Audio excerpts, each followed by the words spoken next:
Hello, I'm Dr. David Spach from the University of Washington. In this National HIV Curriculum mini-lecture, I'll provide an introduction to antiretroviral therapy with a focus on initiating antiretroviral treatment. This talk is intended for any healthcare professional who is involved with the care of individuals with HIV. This talk will provide an overview of four main aspects related to initiating antiretroviral therapy: indications for initiating antiretroviral therapy, antiretroviral medications used for initial treatment, recommended initial regimens, and monitoring response after initiating antiretroviral therapy. The following recommendations are based on the Health and Human Services Antiretroviral Therapy Guidelines for Adolescents and Adults. These guidelines are regularly updated and are an excellent resource for clinicians. Let's start with reviewing indications for initiating antiretroviral therapy. The panel on antiretroviral therapy guidelines for adults and adolescents recommends antiretroviral therapy for all people with HIV to reduce morbidity and mortality and to prevent transmission of HIV to others. So let's take a minute and review these reasons why everyone with HIV should receive antiretroviral therapy. This graph shows a typical CD4 cell count decline over time in people with HIV who are not taking antiretroviral therapy.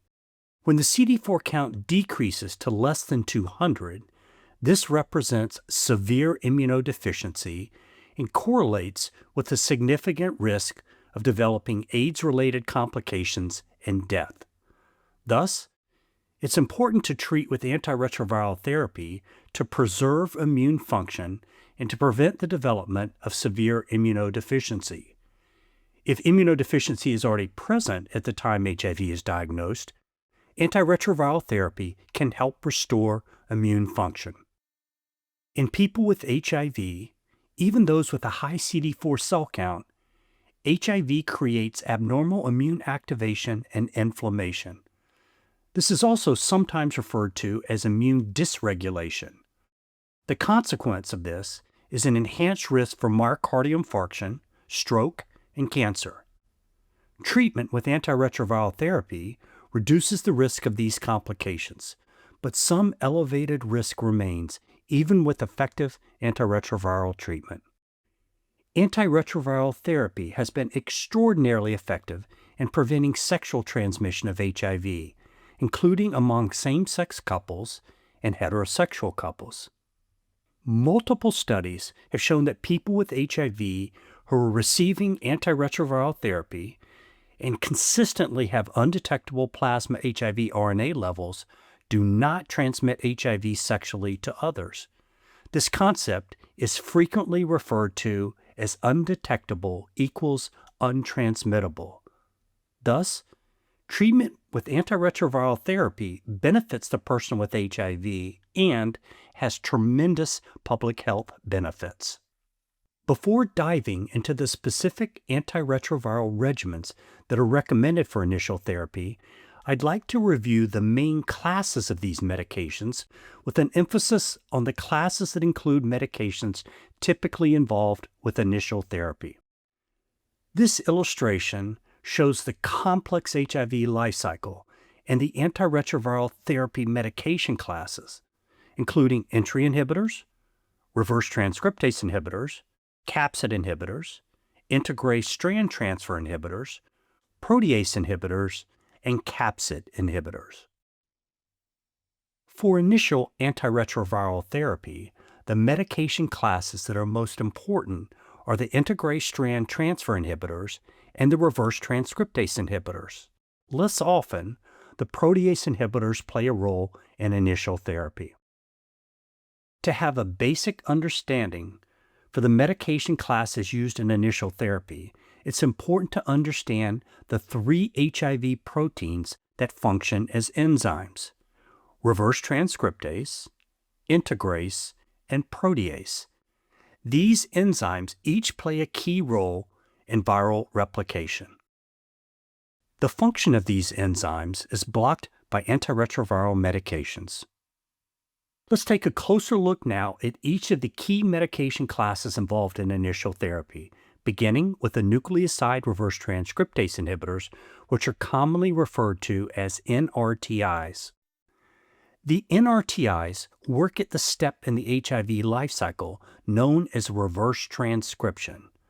This is the step where HIV RNA is converted to HIV DNA, and the HIV enzyme reverse transcriptase plays an essential role in this process.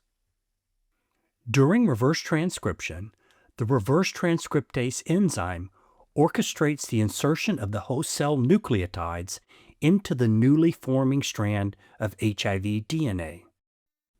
As shown here, the nucleotide reverse transcriptase inhibitors block the conversion of HIV RNA to HIV DNA.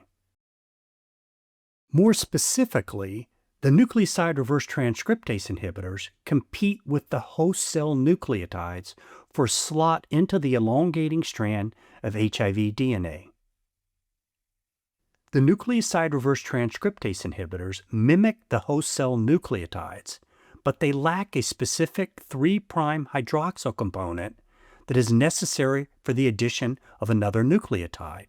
Thus, once the nucleotide reverse transcriptase inhibitor is inserted, no further nucleotides can be added.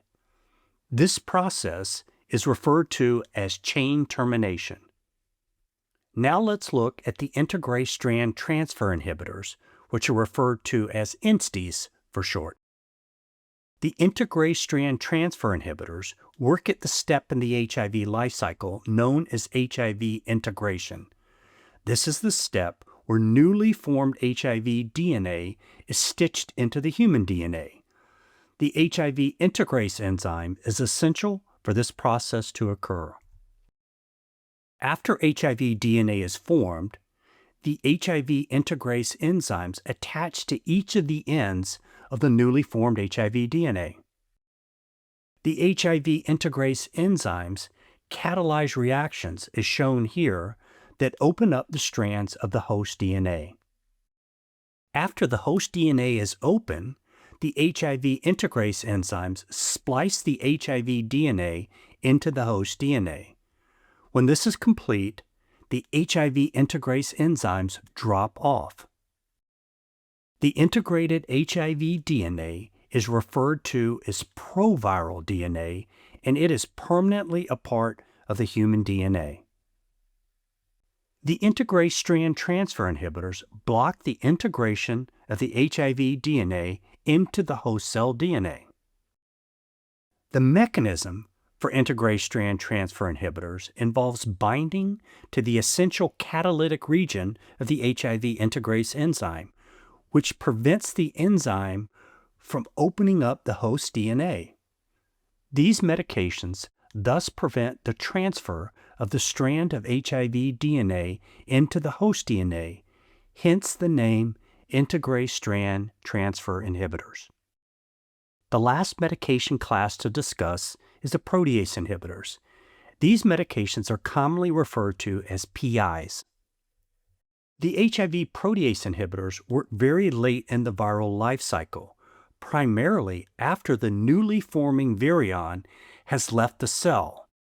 As shown in this illustration, this late HIV maturation process begins with the HIV protease chopping up large HIV polyproteins into smaller HIV proteins that can then be reassembled into a highly organized new structure.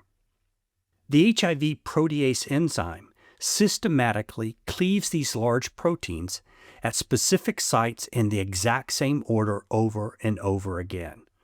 Multiple HIV protease enzymes work simultaneously like molecular scissors to break down these very large, non-functional HIV proteins. Once released from the large polyprotein, the smaller proteins start to mobilize at designated sites in the newly forming virion. For example, the matrix proteins cluster just below the membrane, and the capsid proteins begin to form the core and the center of the virus. When this late maturation process has been completed, an intact virion is formed.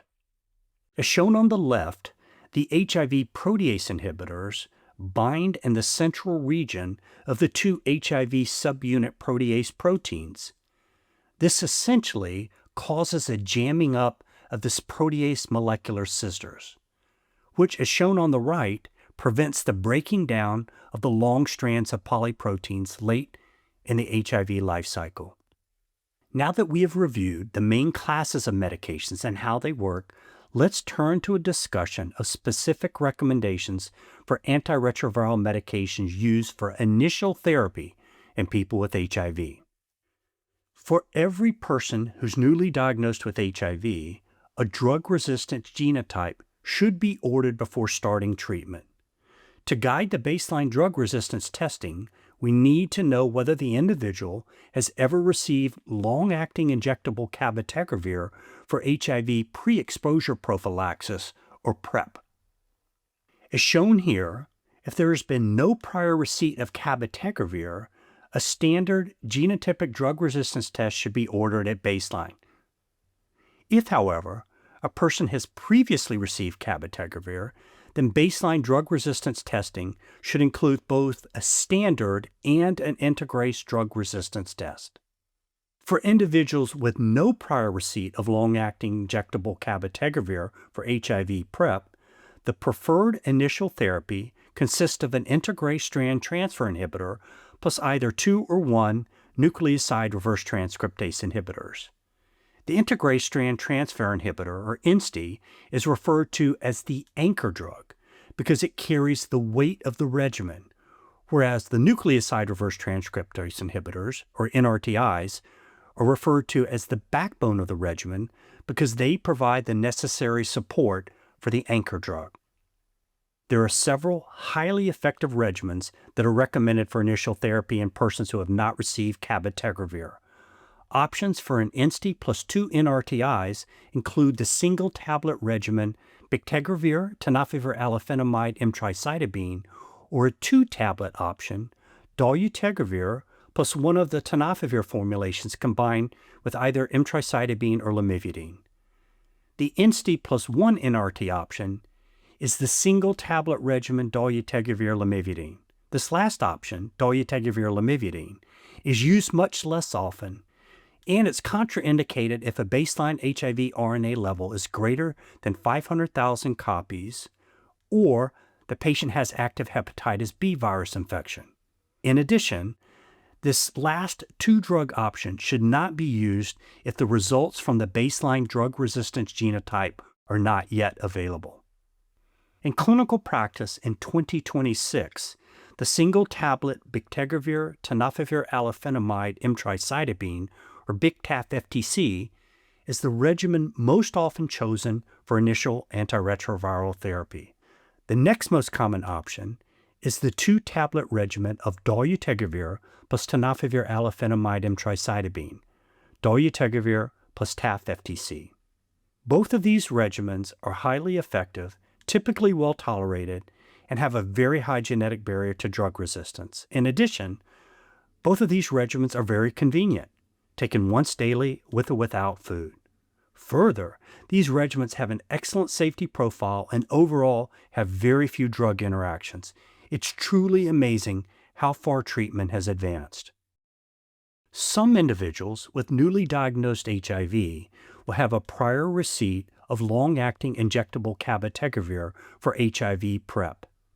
In this situation, the preferred initial regimen should consist of a boosted protease inhibitor, or PI, plus 2 nucleoside reverse transcriptase inhibitors, NRTIs.